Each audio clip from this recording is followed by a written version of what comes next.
This is deep dish, right? Yeah, well, let's get deep. So I'm going deep on both sides.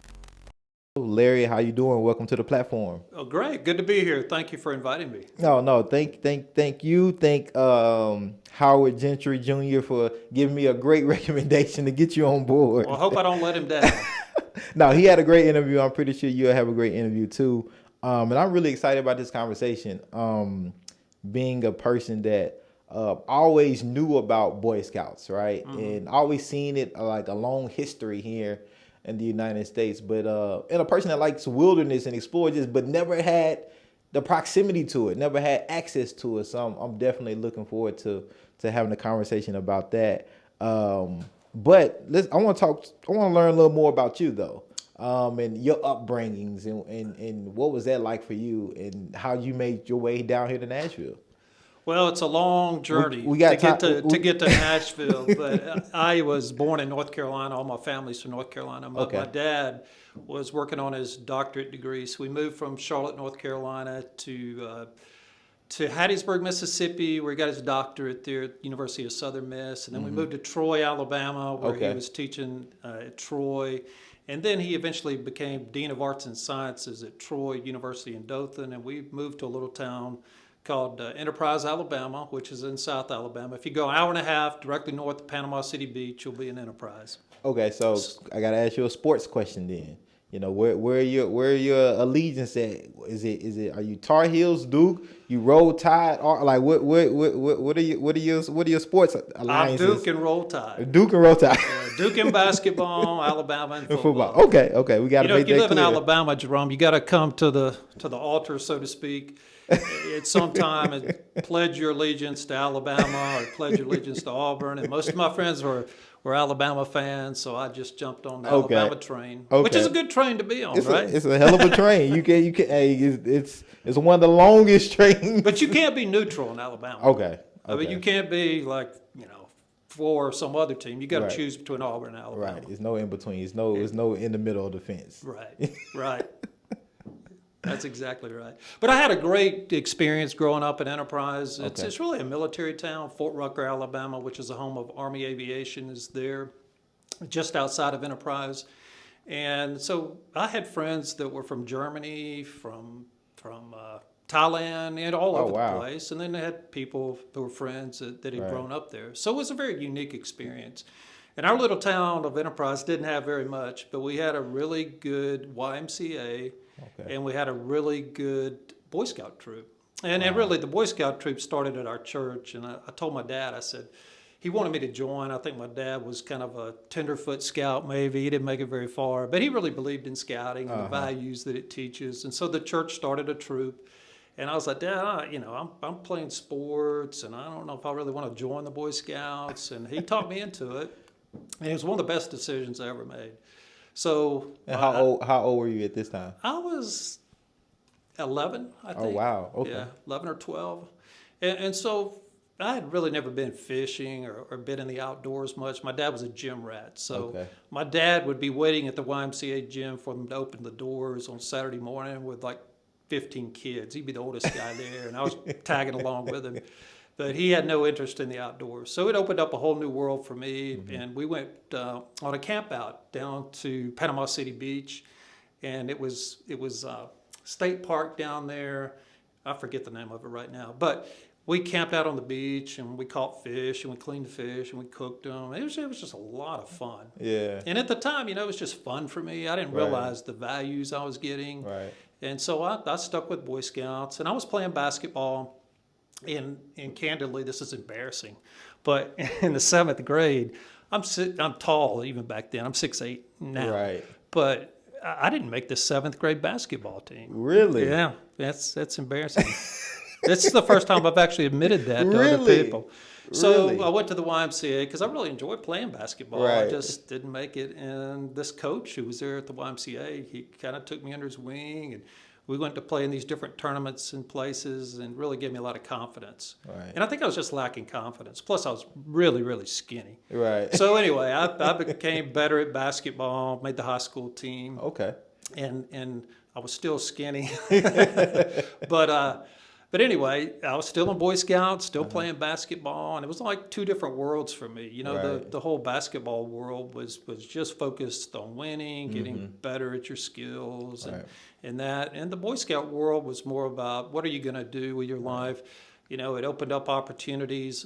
For the first time ever, I went west of the Mississippi River to Philmont Scout Ranch. I was 15 at the time, but I was like, wow, this exists out there. You know, I didn't know really a whole lot more than what was in front of me in Enterprise, Alabama, and maybe in North Carolina where my family, my grandparents lived and stuff. So it just opened up a whole new world. I took these merit badges, and that sounds kind of silly, I know, but these merit badges were really, really neat. They gave me hobbies like fishing that I'd never Right. done before, rifle shooting, Yeah. first aid, things that are, that are life-saving kind of skills that you Right. can learn in the Scouts. And really got into swimming as well, was a lifeguard. But went on and I graduated from Enterprise High School and went to West Point. Okay. And so Oh. went to Army Wow. and played basketball at Army. Okay.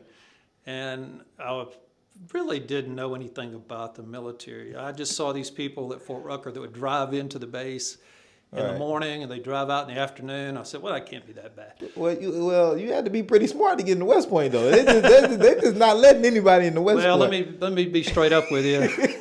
So I took the ACT test, and they were recruiting me to play there because they're kind of limited in who they can get to go there. Right, exactly. And I was 6'8", and I think I was really over the height limit, but somehow I got in. And I took the ACT test. And I made a 27, I think, on it. Which Pretty good. Out of what? was 30, okay, but 36? it's not up to West Point standards. Oh, okay. So the coach, he called me up. He says, Larry, we're going to need you to take that ACT test again. And so if I took the ACT test again, I made a 25. He said, that 27 is going to be good enough to get you in. Whatever you do, if you take that test again, don't have your results sent here. So I hope I don't get anybody in trouble for saying that. Well, I think you I happened a passed. long time. The statute of limitations is Statute of gone on that. limitations is gone. So what time period? Because I have a really interesting. What time period is this? Is this the 70s? I graduated in 1981. 81. Okay. From high school. From high school. Okay. So I went to West West Point. Point. Okay. In 1981. Yeah. Well, Okay. actually, July 1, 1981. Okay. Longest day of my life. Right. And I woke up and I thought I had a bad dream on July 2nd, 1981. So, But it was real. And it was a tough experience for me because I really didn't have a lot of structure in my life. Both Right. my parents were teachers. My mom was sick a lot. And so, I had to cook and do things, but I Right. had very little structure and very little discipline. I wasn't a bad kid or anything, Right. but, all of a sudden, I got You- to you got to Right. wake up at this time. Right. You got to do this. You I'm got to pretty- walk along the wall. You can't walk to the middle of a room. I don't think most people are West Point raised structured. I don't think so. But I have a question. I got two interesting questions for you. One, because Alabama, if I want to ask you the time period, because Alabama historically has a stain on it. Yeah. Because of the civil rights era and the things that happened and that occurred in that state. Did any of that kind of flood over or kind of weigh on in the city of Enterprise, or was those things talked about when you was growing up because you was in the state of Alabama, or was those things kind of like, did nobody kind of really mention it and it kind of people just lived their lives?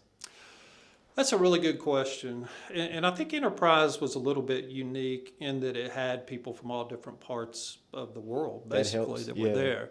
And so, you had this element of the good old boys or whatever. And was there racism? Yeah, absolutely. Right. There was racism. But I didn't really understand that at that time. And frankly, I grew up in a neighborhood that was mixed, around it. I wasn't in a big city where you have a suburb and it's all predominantly white. Right. I was there and I just played with the people in my neighborhood. We played basketball in the backyard. We Right. built our goal. I had seriously put boards together to build our goal. I wasn't poor or anything like Right. that, but my parents, for whatever reason, they were going to buy me a basketball goal. So I just built my own goal. Right. My buddies helped me. You're right. And so There was racism, yeah. Right. You know, and frankly, there was people that, you know, they tell jokes about black people Right. and you know, I mean, and I don't think there was a lot of education, frankly, Right. with white people about how that was wrong or how Right. that was, you know, I mean, I wasn't part of it, Right. but at the same time, I didn't fight back on it. Right. And to this day, I'm a little bit ashamed of that, to be honest with you, you know, because Right. I just didn't get the whole thing, Right. you know. Was it anything that was brought up in the family household, like at kitchen table talk or anything like that, or because I like with your parents being teachers, I'm pretty sure they had like a different understanding of the world and what was going on, and socially what was happening or not happening. Well, to be honest with you, you know, frank with you, my grandparents were kind of racist, you know, especially on one side. You know, you hate to say Right. anything about the departed, but Right. I think it was the era they grew up in, and it wasn't like openly. I mean, they weren't going to Klan rallies or something like that, but Right. but you know, they Yeah.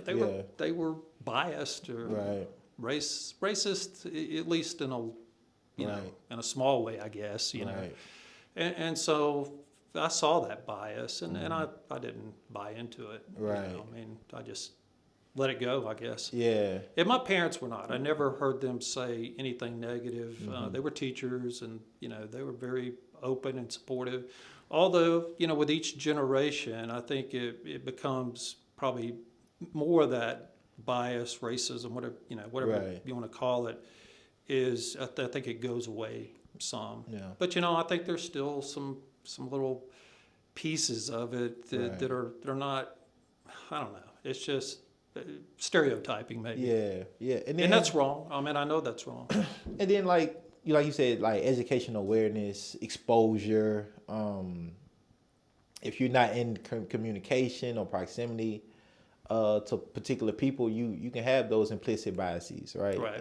You know, I think we all have them, and that's something like we all have to, you know, intentionally do the work. You have to recognize it, right? Call it out. Say, oh man, why am I thinking this way about these folks? And then like, okay, what do I need to do to correct that? Yeah. And that should improve, but also that takes just, you know, parenting, education, you know, to make sure that I am raising anti-racist kids. Right. And then that I'm doing the work. And I think now, like back then, you know, those type of conversations were probably, you know, let's not talk about that. What? Yeah. But now I think because of social media, because of more things you have more access to different literature, and people have social media and can talk about these things. You can just be scrolling and learn something and think about it, and people can choose to ignore it, right? But as well, but I think Yeah, I think because those type of conversations are happening more, and people are just calling it out more, and it's I think too it's more digestible for people now. And you know, Jerome, I think the world's changing a lot. I'm not saying it's a perfect place by any means, but I think we've made a lot of progress over certainly since I graduated high school or was growing up in Enterprise, Alabama. But my daughters, you know, they are very, very, very progressive. You know, I mean, they're they believe in everybody having opportunity, and my oldest daughter, who's 32, in Columbia, South Carolina, she works for the Department of Children's Services there, and my youngest daughter, who lives with us in Nashville because she can't afford to find a place here. Right. She has a job, but she's an environmental scientist. But she's you know, she's very progressive, and you know, and I'm really proud of the fact that they're not biased or they're not racist in any way, shape, or form. In fact, they're the opposite of that. Right. You know. And that's credit to you and your wife, you know, to I like to raising. think that. No, have some to do with that. Yeah. You mentioned about your mom. I really like to kind of dig a little deeper on that if you like about. You know, I got to be careful because my mother may see this.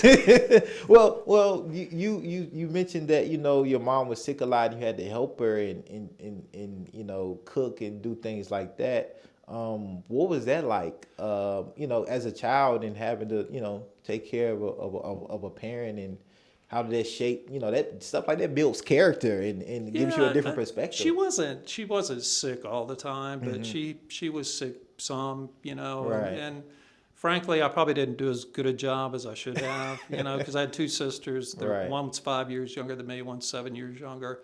And we were all kind of fending for ourselves. So, Right. If we wanted something to eat, we cooked it, But a lot of times my mother was fine. And Right. she'd fix meals Yeah. and all that. So it wasn't like she was an invalid or anything. Right. But, my dad taught at night a lot too, so he wasn't there at night. But my mother's a great person, tough as nails, and so to this day, she's had medical issues her whole life. But I think our whole family gets our tenaciousness from my mother, because she after she retired, from school teaching, Right. she started painting. Right. She started doing upholstery. Wow. And Yeah. quick story, but like she went to this class at the tech school to do upholstery, and so the teacher gave her a B, and nobody gives my mother a B. Right. And so there was a showdown at the tech school, and the grade meant nothing. I mean, Right, she had right. a master's degree, but Right. the fact that she got a B in upholstery was just Right. beyond her. Right. But that's how proud she was and her Yeah. mindset. So really, really good woman. So I want to pivot back to West Point. Make sure you keep that in there. Yeah, oh. That my mom's a really, really good woman. That's a highlight clip right there. That's a highlight clip. Shout out to moms. I want to pivot back to West Point, and so I'm curious, where was your mindset professionally at that time? Did you know kind of what you wanted to do? Did you think you was going to go to the NBA? Don't you know every college basketball player is going to the NBA? Look, Don't I you know thought that? I was going to the NBA. Man. I was in high school thinking I was going to go. Every high school player, that's right. Because was it David Robertson was Naval Navy Academy, Academy, right? Yeah. So it was possible, Yeah, it is, that's right. He was just a few inches taller than you. That's all. Well, when I was at West Point, I was just trying to survive, to be honest with you. I mean, school was overwhelming for me, classwork, and basketball was fun. I mean, I love basketball. And one of the reasons I went there, frankly, was not only because I was interested in the military, but I was also interested in playing Division I basketball. Okay. I basically, was a high Division II player, low Division I prospect, and to go play Division I was my goal. And so I wanted to achieve that goal. And by going to West Point or a school like West Point, I could play against St. John's and Duke and Illinois and all these other teams we played. But, we got beat pretty bad. But that was my goal, was to play Right. Division I basketball. So I started at Okay. West Point as a plebe, as a freshman. Started playing, and basketball was fantastic. Awesome. But in the end, at the end of my first year, my coach was fired, frankly, probably because he brought in people like me. But he was fired, and I was just kind of disenchanted. I wasn't doing well in school, so I decided to transfer, and I transferred to Jacksonville State University. Okay. I came out, I made a decision really late to not go back to West Point, and so I had to find something pretty quick. And my high school coach knew somebody at Jacksonville State, and then I just went up there for a tryout, and they brought me on the team. So it was a really unique experience for me. I went from playing with people who were very focused and squared away, were going in the military, to playing with a lot of guys who were from inner city Atlanta, Birmingham, good guys, but it was different, very different. And the culture was very different for me too. Right. And I had to adjust. Yeah, I'm going to say, how did you adjust to those West Point to Jacksonville, like a traditional type of university? At Jacksonville State, it was, I came in and I felt like, hey, I'm going to, I was a Division I player. I'm going to be one of the better players on this team. And it was a time at Jack State where there was a whole lot of new people coming in. So the deck was being kind of reshuffled. And kids came in from Atlanta, Right. inner city Atlanta, and inner city Birmingham, and so I had to adjust. Right. You know, I mean, it's a different culture. It's a Right. different, you know, different situation. So Right. either you adjust or you don't adjust. As far as And if like, I didn't adjust, I probably wouldn't have made it there. as far as like diversity, like was that one of the adjustments too, to like just the culture and diversity of demographic of people that was Yeah. at West Point compared that was at Jacksonville? Yeah. Okay. There was one black guy on our team at West Point. Mm-hmm. Great guy. Mike Spencer is his name. Just phenomenal Mm-hmm. guy. I still think the world of it. And I was only one of 3, I think, white guys at that time on the team. Right. So it was just a switch Right. in diversity. What did you learn culturally, like that you probably didn't know or was you made aware of? Because I know that in sports, a lot of that learning happens when you come in with a group of people from different backgrounds and different upbringings. Some people grew up in the city, some people suburbs, some people grew up in poverty, some people grew up privileged or in between. And you all are bonded by that brotherhood in sports, and you get to learn about people's struggles and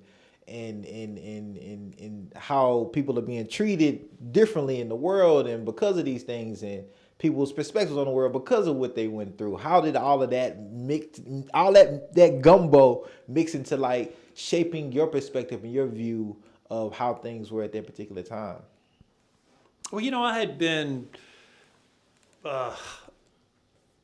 brainwashed in a way. I don't know if brainwashed. I'd been Conditioned? You know, when you're at West Point, Indoctrinated? at West Point, they tear you down. You know, they put you in a 4th class system, what they call it. They're tearing you down, and I don't know the absolute facts on this, but they tear you down to build you up. Okay. The way that they want to build you up as an Army officer, Right. and it's a good system. I mean, they know how to build an Army officer, right? Right. And so I was torn down, but I was never built back up, you know. So I go to Jacksonville State, and I've still got a lot of pride, and you know, I still get chill bumps sometimes when I say the Pledge of Allegiance, and you know, I mean, it's just I really believe in that, Right. and I believe in the people that serve our country. Right. So you know, I had that, but I was a little over the top, to be honest with you. And in any team, you have what they call storming, norming, performing, you know, it's all Right. that textbook stuff.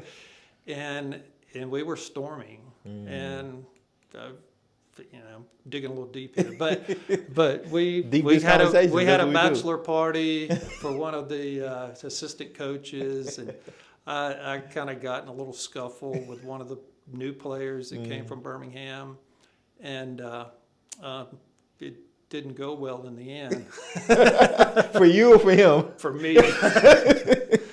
And so that was a life lesson, just to chill out. And I'll never forget, we had a team meeting the next day down in the basement of the dorm, and it was looked like a death camp down there. You know, like everybody partied way too hard. Right. And so, I learned something from that, like chill out, you know, don't be so over the top.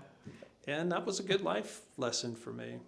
Now that guy ended up playing for the Buffalo Bills. You know, Right. of all the people on our team, we Right. won the national championship in 1985. Oh, wow. And there was one player on our team that went to the pros, but it wasn't pro basketball; it's pro football. Oh, And okay. Keith McKellar is his name, and Okay. he went and played for the Buffalo Bills and started in 2 or 3 Super Bowls. And Oh, wow. so In we which- had great athletes. In on which that they didn't win any of them.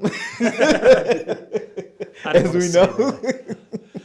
But you know, I learned a lot. I mean, I would take Keith back to Birmingham because my girlfriend turned out to be my wife. She went to UAB, Okay. and Keith was from Birmingham, so I'd take Keith home, and Keith lived in the projects, you know, and you know, I mean, it was eye opening, you know? Right. Different reality. Yeah. Yeah. But all the kids, they loved Keith. He'd get out of the car and like Mac, you know. Right. Yeah. Hometown hero. Yeah, that's right. Yeah. Okay. But well, I just think those experiences are just so necessary for us to grow as like human beings. Yeah. Because we can get comfortable and really comfortable in our, you know, kind of normal setting, things that we're used to, accustomed to, that doesn't make us uncomfortable. But I think really leaning into that uncomfortability of life and learning and growing. Right. And sometimes you gotta get into a fight and Yeah. and lick your wounds and learn a little something. That's right. And I just think that I wish there was more opportunities like that were just intentionally created for all of us. And I know the Boy Scouts is something like that, right? Because it puts youth Yeah. in a different comfort zone, something that they may not be used to. Like, you never went fishing, you never done some of those things, and camping and things like that. But I really think those things really like shape us and really make us more open minded about kind of I agree. the realities of other people that we share communities with, this planet with. Yeah, I totally agree. When I came out of Jacksonville State, I had a degree in computer information systems. You was early in the game. Yeah, I was.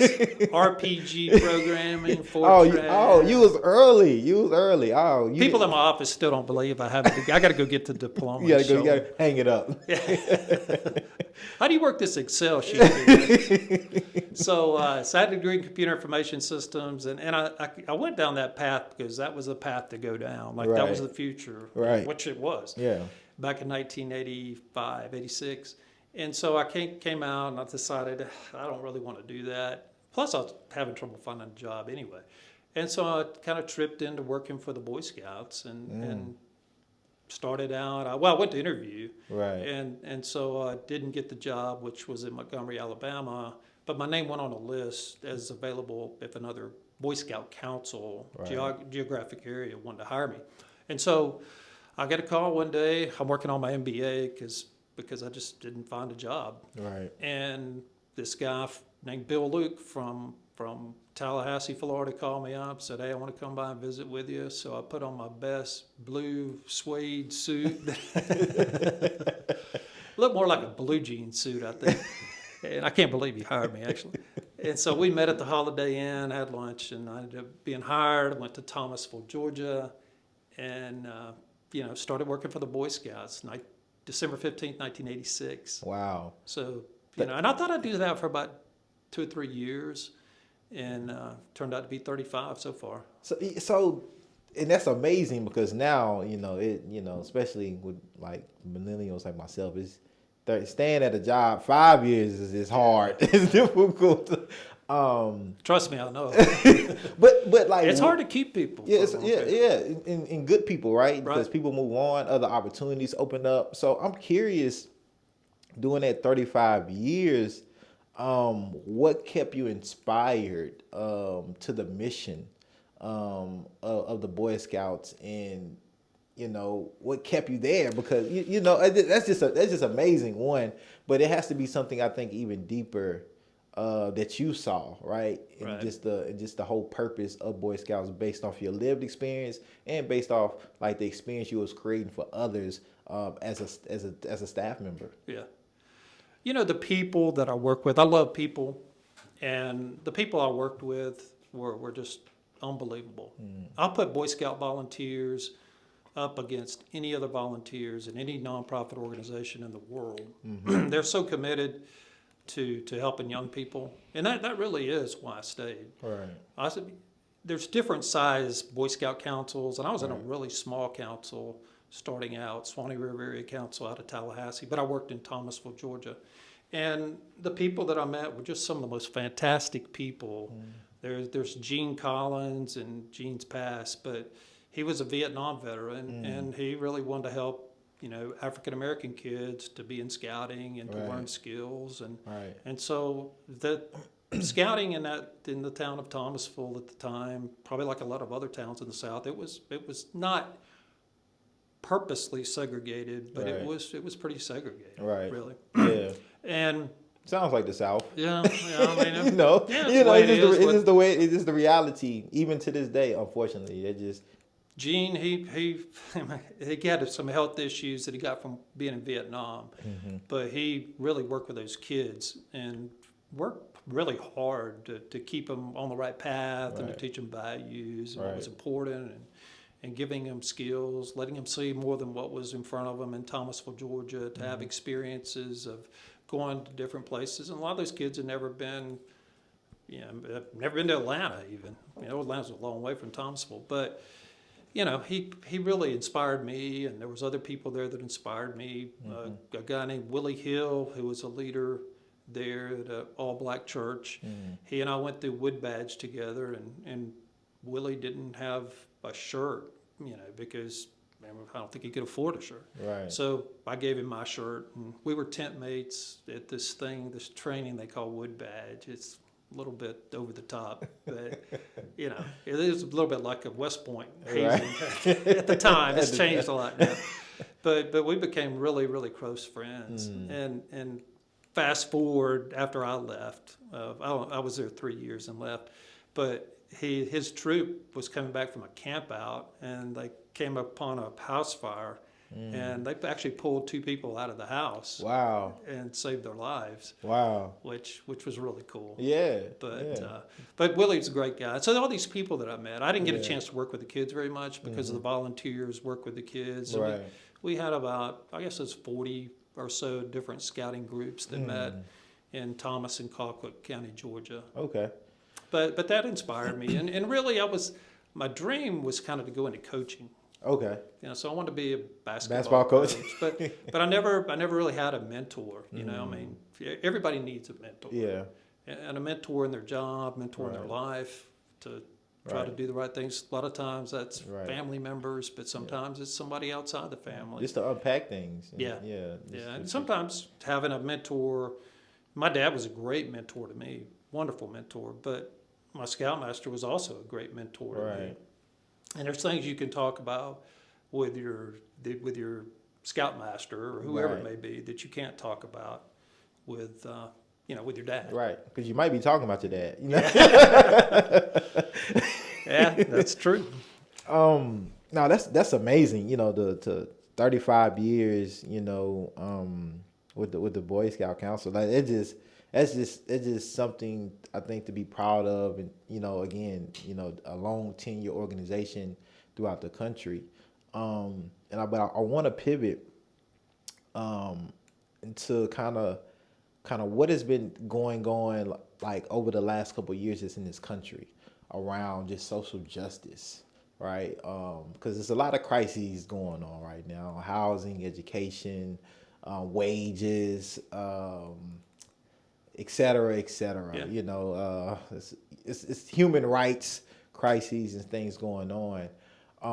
And I'm curious on kind of what you have learned personally, kind of as things have just unfolded in this country in so many different ways.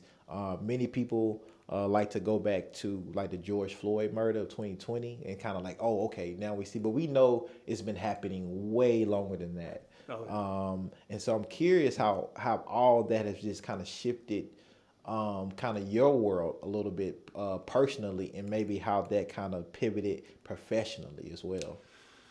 That's a good question, and it's a very timely question for me because I've gone on some soul searching, I guess you could say, in this. So, when people get older like me, they tend to look back and like, what would I do differently? What would I put more focus on?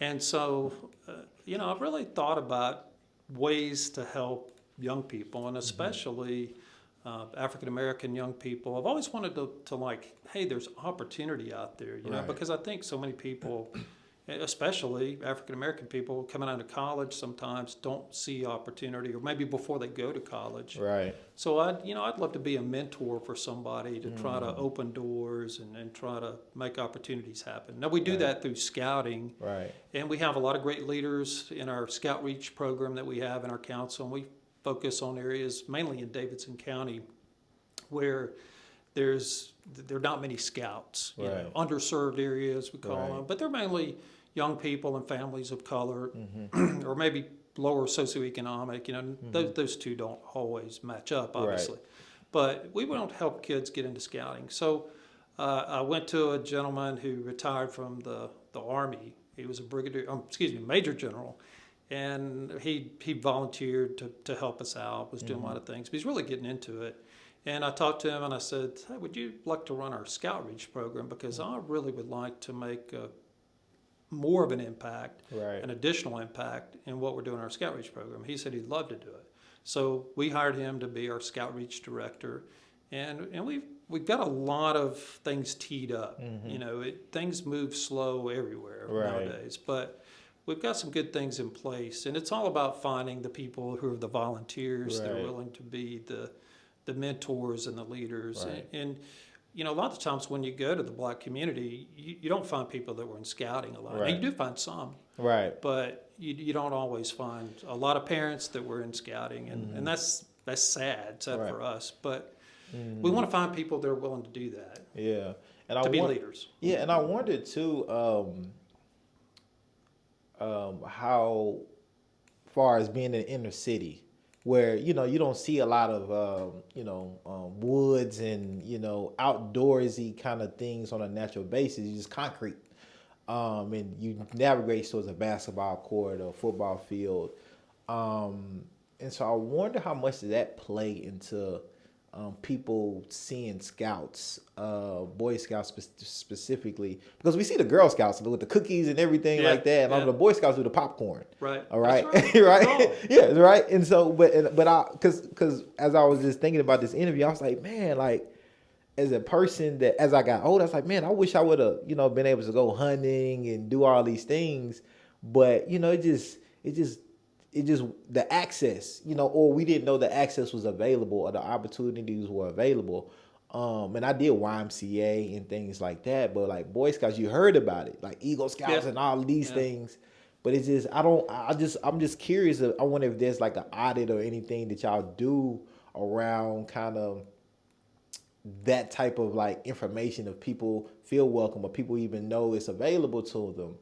Type of things in outreach. I'm just curious. Well, we're trying to get out there more and make people more aware of scouting. In fact, we had a big event at Plaza Mariachi on Nose Road. Yeah, this weekend, and Bill was there, and so there was over 1,000 kids, I think, that came through. Wow. Plaza Mariachi for a back to school event, not just for scouting. We were just one table there, but we're getting the word out. It's you'll find a lot of people. A lot of leaders in our community, in the city, African American leaders, they were in Scouts. This community, this council, and there's 250 councils in the nation, and each council's different based on its size and really the money that's raised and the number of kids involved. But this council, the Middle Tennessee Council, 37 counties, is by far the best that I've ever seen. And it's one of the top councils in the country.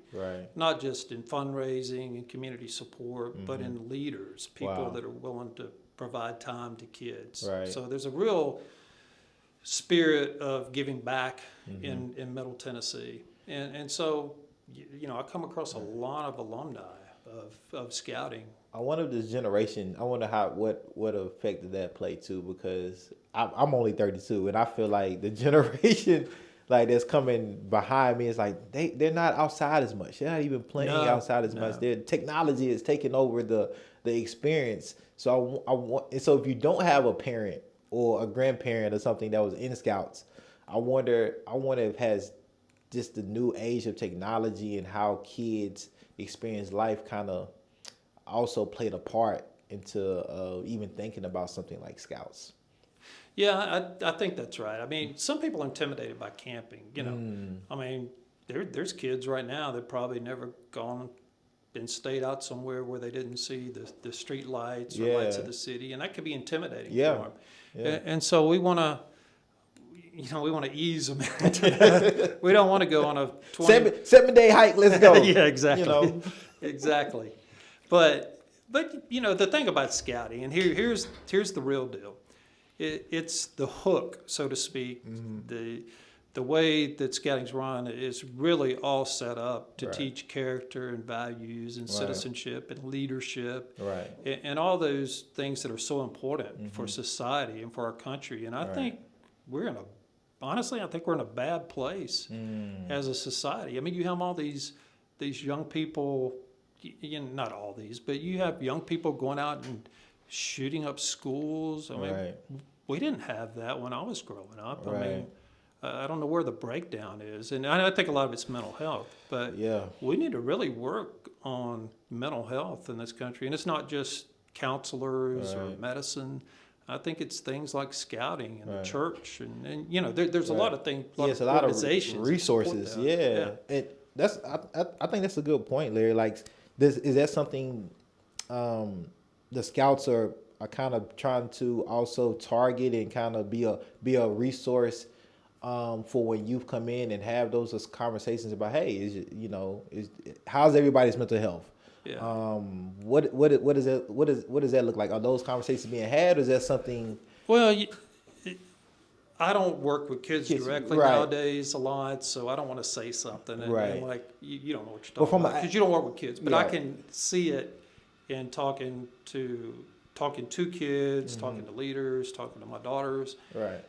You know, my one daughter works for DCS or DSS, excuse me, in South Carolina, and kids are under a lot of stress. But Jerome, if you go to a scout meeting and you got a new scout, and you say, how's everybody's mental health? You're probably not going to get a lot of people saying, yeah, you know, my Right. mental health isn't that good right now. Although Right. kids are much more open about that than they used to be, Right, which is good. exactly. Yeah. Exactly. But I think you know, when you're on a camp out or you're on a hike or you're doing things together, we have a Titans Stadium Day for our scouts. You know, all these different things. The mentors, the leaders, and a lot of Right. these are parents of the kids, obviously. Right. They can tell, you Right. know, and if they see something that's wrong, they tell the parents of the kid, and if Right. it's something that they think goes beyond just, you know, having issues, Right. then they tell the authorities, you Right. know, or whatever. Right. I mean, that doesn't happen very often, but they're really watching out for the well-being of those kids. Right. And then those kids will open up to them. Right. And I've had that happen. I took a group of kids in 2004. I was with other leaders, but we had this one kid who was on the hike at Philmont Scout Ranch in New Mexico, and he Right. really opened up to us, and he had some real issues, you know. Times have changed a lot since you were a scout. You're the scout executive now, but since you were participating as a youth and working your way up through the ranks, socially,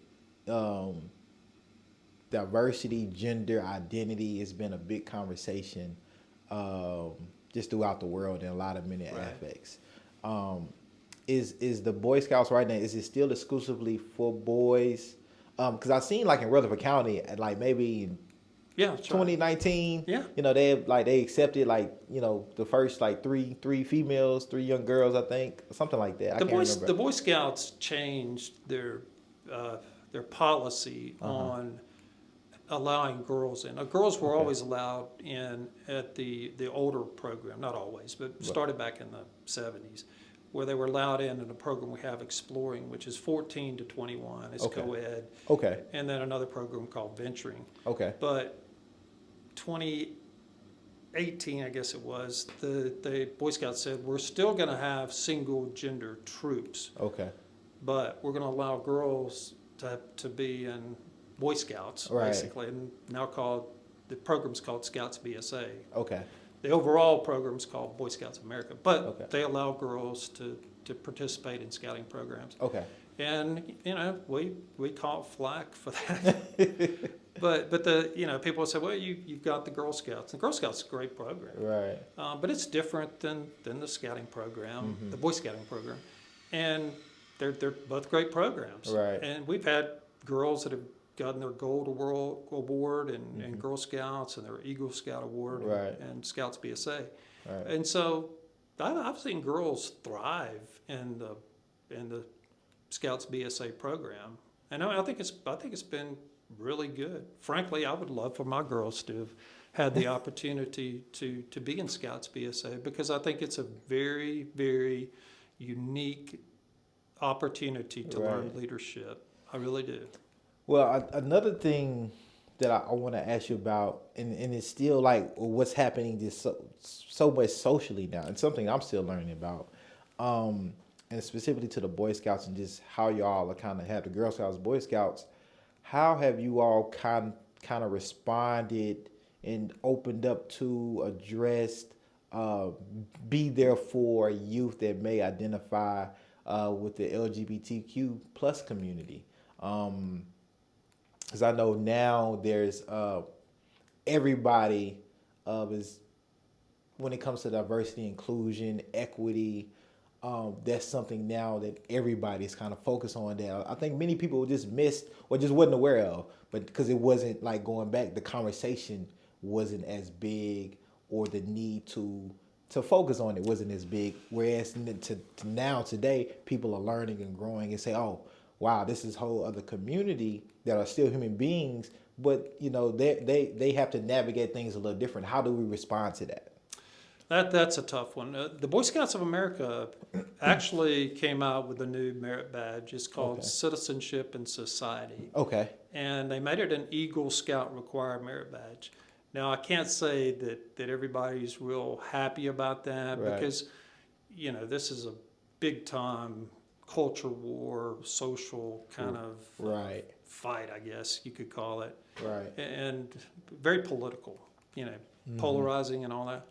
And so the badge is really meant for young people to think about things, not to say, you know, it's more to think and to research and to make, you know, to open your mind up a little bit. Right. And a lot of people think it's, you know, you're forcing them to accept somebody that your religious beliefs, their actions of that person are against religion. And so I'm telling you, it's, I mean, when you're, you know, I'm trying to move the Boy Scouts down the path of young people getting values, leadership, service, you know, all those things that are so important, and the Boy Scouts do so well. And this whole situation, you know, is very, it's distracting because you're dealing with a lot of people that have biases one way or the other. You know what I mean? Yeah. And I mean, I can't, like, if somebody feels a certain way about something, me talking to them face to face or over the phone, I'm not going to convince them that, you know, hey, open up your mind a little bit. You know, or I don't know. You know, it's just, it's very, frankly, it's very challenging for me. I'm not for me and what I think personally. It's challenging because, you know, you try to get people to understand that you know, this isn't like the end of the world. Things, you can work with kids. Let's give kids good values of understanding other people, and regardless of how they identify. How it's behavior, you know. And I don't know if I'm making sense. Yeah, no, like I think a lot of people are trying to make sense of it. But what I realized is that in this country and just over these years, I realized that for some reason people are really affected by people's personal decisions that don't affect them directly or personally at all. That's a good way to put it. I agree with that. And so it's just kind of mind-boggling to me a lot of times when you have folks that can have an opinion, can disagree with a life choice, but it's a choice that doesn't affect them.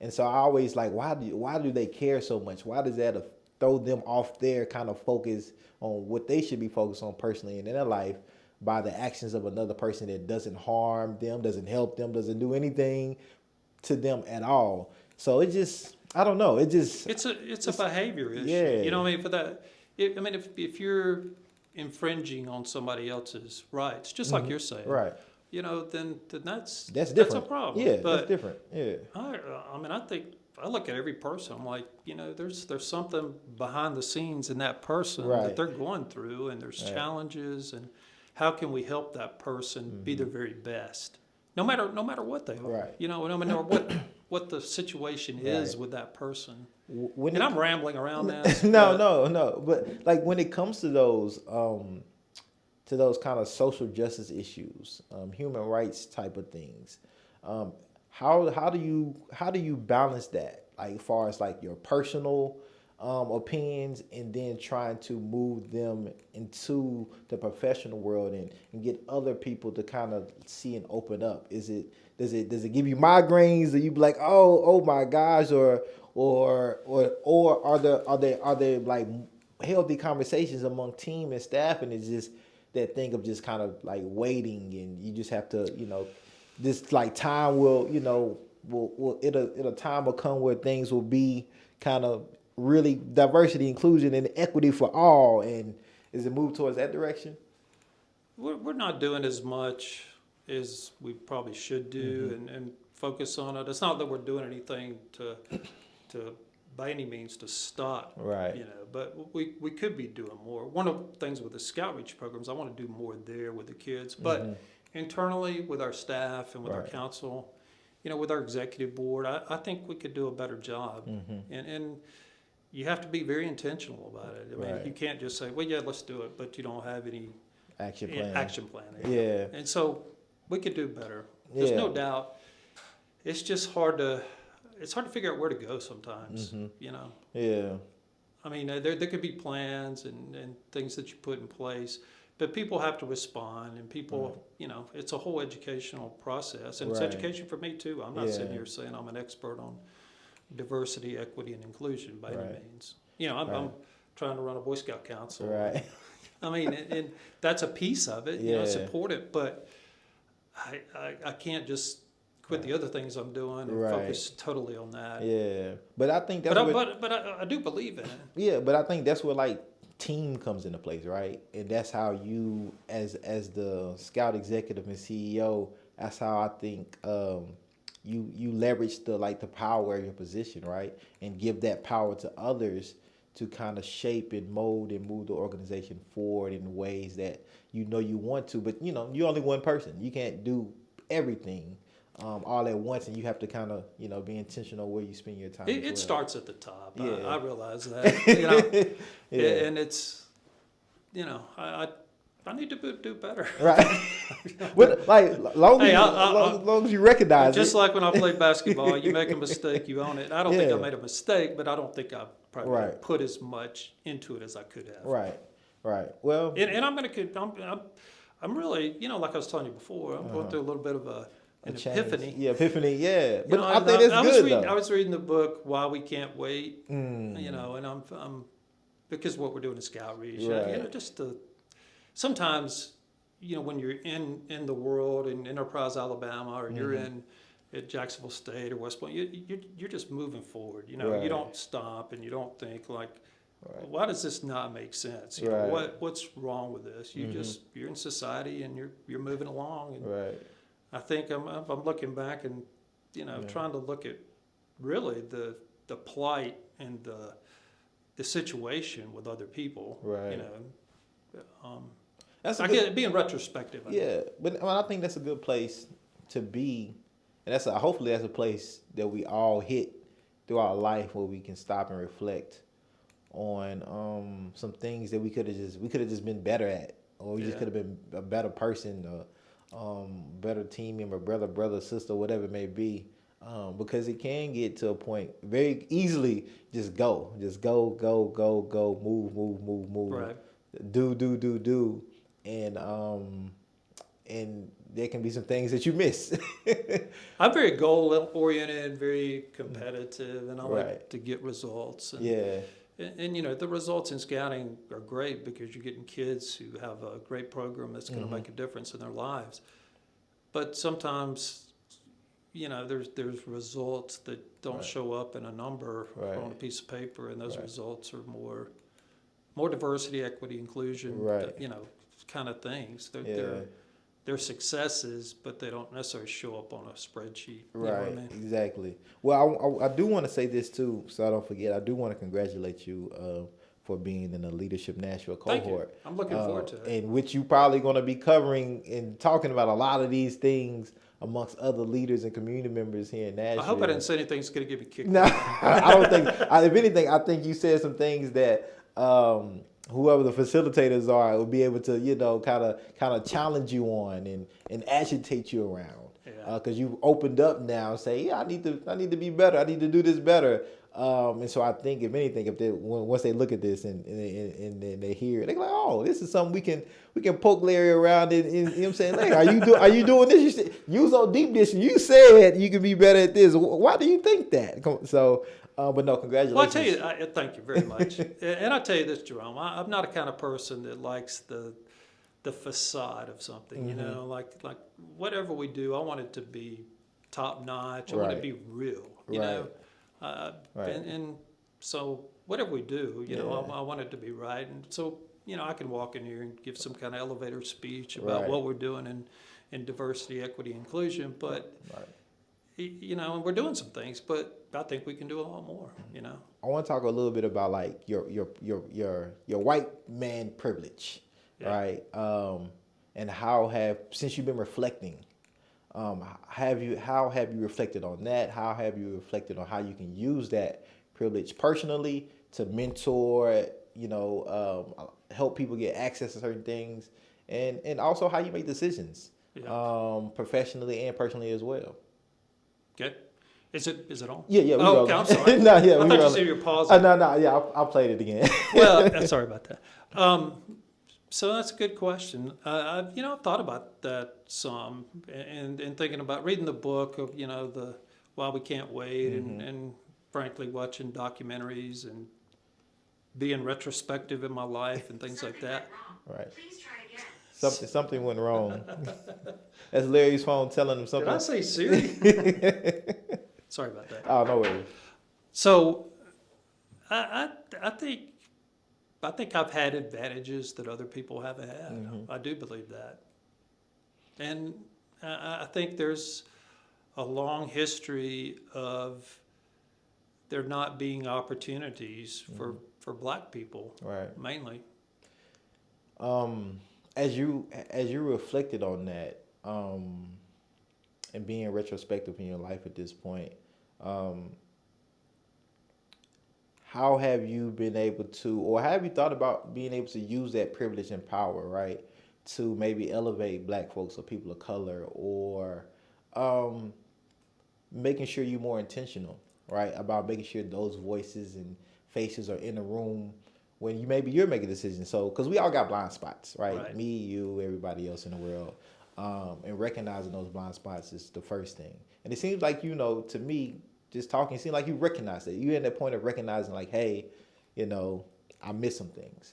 Now, how can I, at this point, move forward in learning and growing, but also including people that are in spaces, that are in proximities to communities, that I maybe just don't know the pulse of right now? Well, you know, I think I've always seen it. I've been playing basketball. I've been in a car with a Black guy where we got pulled over for nothing because it was a white guy and a Black guy in a car in Alabama. Right. And what a crime! And so I mean, I've seen it. I've just never really been intentional on doing anything about it. And then sometimes you don't know what to do about it. But I think what I was saying earlier, I love to like help mentor somebody who's African American, you know, in college or wherever, high school, and try to help that person to see opportunity, because there's a lot of opportunity out there. And I don't, honestly, in the people I deal with in the Nashville community, I really think they want people who are, you know, maybe socioeconomically challenged or you know, different culture, different background, different race, whatever. I think they want to see people rise up, you know, and have opportunity. But it seems to be there's some kind of block somewhere to where people of color maybe don't see the opportunity, or maybe it's just ingrained. Maybe it's cultural. You would understand that or know that more than I would. Yeah, I think it's a little bit of that. I think it's a little bit of the historical, the historical events that have happened in this country, right? The lack of representation, the lack of proximity and access to leaders like yourself, or even believing like, hey, can I call a CEO and say, hey, you know, I need some help, or hey, can I come up there for a like tour or shadow? I think those type of things, I think is just a melting pot. And then, you know, when you talk about socioeconomic areas, you know, when that goes across any kind of racial lines. I think when you're dealing with just in poverty, you know, you just have so much other things that's just on your mind that you're probably not even thinking about opportunities of that's elevated. You're like, hey, I'm just trying to make it through the next day. Right. And so that's why I think of what you're saying of just intentionality of like meeting people where they are. And I think that's why boards are crucial within organizations and having a diversity of mixture of people in boards. Because everybody's should bring something different and a different lens. But if it's something that, hey, I'm looking to do this or I want to get involved in that, somebody on your board should be able to, kind of direct people in those type of directions if possible. But I think it's more just this access, feeling welcomed. Yeah. I think a lot of times I had Steve Hankley on here, who's also in the leader's going to be in the leadership. Yeah. Nashville. Adventure Science Center. Yeah, and me and him had a discussion about that, about just welcoming access. Like the Adventure Science Center is right there, it's great, it's nice. But he was like, hey, he's like, we have trouble, getting people of color, black and brown folks, in the door. And he's like, we're trying to figure out how can we get them access? How can we make it more welcoming for them to know, hey, this space is also for you all, and just having more representation of people in science, technology, arts, mathematics, all those things that go into science. And so I think it's just a challenge that more leaders have to recognize and just be more intentional about, whether that's going into high schools, elementary schools, YMCAs, and things like that. And everybody, can't help everybody, can't save everybody, quote unquote. But I just think that would do a lot for people of color. And then resources, like meeting people where they are. Yeah, stuff like that. I just think it's a lot of different things. Right. I'm rambling now. You got me rambling. Sorry, it's contagious. But with our scouting programs, we try to make them neighborhood centered. Yeah, and so if it's Napier, then we want to have a troop at Napier. Where kids can walk to the meetings and people from the community are involved. It's in some cases it's a family kind of thing. Yeah. So I think it has to be neighborhood centered and not, it's probably hard for a lot of those kids to get to Adventure Science Center. Transportation. Yeah, all of those transportation. Things. Yeah, all those things. So, but I will say this though, like talking to community members and leaders of organizations like yourself, I think more people are trying to figure that out because of the pandemic too. Yeah. I think the pandemic made a lot of organizations think about their strategic planning on reaching community and what that looks like, realizing like transportation, mobile devices, internet, all these things, like even our education system realized like, oh, everybody doesn't have a laptop to do work at home. Everybody doesn't have Wi-Fi. Those type of things, unfortunately, took a pandemic for that to be highlighted, but hey, better late than never. And so I think a lot of organizations are thinking about that as well, or how to be centered, because Nashville is in a very unique place right now, and a very, quote unquote, it city, but is realizing that it's kind of two different Nashvilles that are kind of coexisting, and which I think we're in a weird space of figuring out preservation and what that looks like as a growing city. That's changing, and I believe change is good, but how can we do that in a sustainable, healthy way that doesn't harm a particular group of people at the same time? Yeah. I can see that. Yeah, so... I think one of the things that's evident to me is that politics and bureaucracy kind of, gum up the wheels of progress. And sometimes you just got to get out there and do it. Yeah, exactly. I want to kind of end on programming and kind of like what does the Scouts of Middle Tennessee Council, Boy Scouts, what y'all have going on? What's new? What's happening? What's anything coming that we should be expecting? And how can people get involved? Well, we're really excited about this new program that we're doing, the Skilled Trades Center at Boxville Scout Reservation, which is near Lebanon. It's only about 30 minutes from Nashville, but we're building a freestanding facility where we're teaching welding to kids. And these are kids like 10, 11, 12, 13 years old, some of them a little bit older, but welding, auto mechanics, plumbing, home repair, painting. the skilled trades, because what we found is that not everybody needs to go to college or wants to go to college, and frankly, I'm not sure college is the foot in the door to success that maybe it used to be. Right. And not to knock college or anything, but right. There should be other opportunities out there. So we want to expose kids to plumbing, welding, and so there are merit badges in all these different programs, and you have to do certain things to earn the merit badge. Right. But we've had this program for 2 years at our summer camp. This year we had 236 kids earn merit badges in it, but we want to expand it, make it bigger and better. We have automotive maintenance, and one of the things that the kids have to do is change a tire on a vehicle, and to see a 12-year-old kid change a tire, pretty impressive, But anyway, that's one of the things we're doing, and we're expanding that. We already have a STEM center at our camp where we teach graphic design and metalworking and all these other merit badges related to STEM. So we want to expand the vision and the opportunity for our scouts to participate in different things. And this time of year is our roundup, to where when I say roundup, we're giving kind of a all-out effort to give kids the opportunity, families the opportunity to join scouting. And they can go to mtcbsa.org if they want to get more information on scouting or they actually want to join. Okay. We'd love to have more families in scouting. And families of all race, creed, color, background. I mean, we really want to expand our scouting program in every community. Larry, I really appreciate this conversation. And I just really feel like it was a real conversation that we really hit on a lot of things, and I hope this was a unique interview. Being your first podcast interview, I appreciate you taking the time and the availability and coming and talking to me.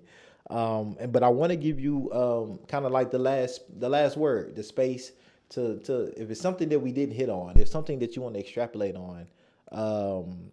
Or whatever that may be, I want to give you a time to just, hit on some of those things and put that last exclamation point on the conversation. The close. I want you to close us out. Well, I'll say this, Jerome. I appreciate the opportunity to be here, and I think people like you and you specifically are opening up minds. And if more people will engage, listen to other opinions, ideas, I think we're all more alike than we're different. Right. That's been said a lot. That's not any epiphany there. But I really appreciate what you're doing. Honestly, Thank you. I do. Thank you. I appreciate what other people in the community are doing, because this wasn't done 20 years ago, and I'm sure it was done 10 years ago. Right. So what you're doing is a service to the community, and I appreciate that very much. No, thank you. And in my closing, I'll say that the Boy Scouts, which is an organization I've worked for 35 years, is one of the finest organizations, one of the safest organizations that any young person could be in. And it changed my life. It's changed a lot of lives. And that's why I put my heart and soul into try to provide opportunity and to run the Middle Tennessee Council, lead the Middle Tennessee Council in serving young people and making a difference in their lives. So thanks to all the volunteers out there that might listen to this, watch this, because the heart of the scouting program are those volunteers from many different walks of life, many different careers, many different areas of our 37 counties, who give unselfishly of their time and resources to help these kids. Well, Larry, I appreciate you again, and just thank you for calling some things out, being vulnerable.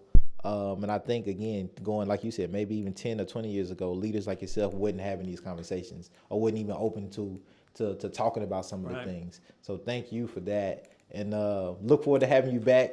And I need to come down and check out the Middle Tennessee Boy Scouts Council myself. I just need to go, because you all are right there off of Hillsboro. Yeah, Hillsboro and Woodmont, right at the corner there. Yeah, I see it all the time. I have seen it all the time, many of times.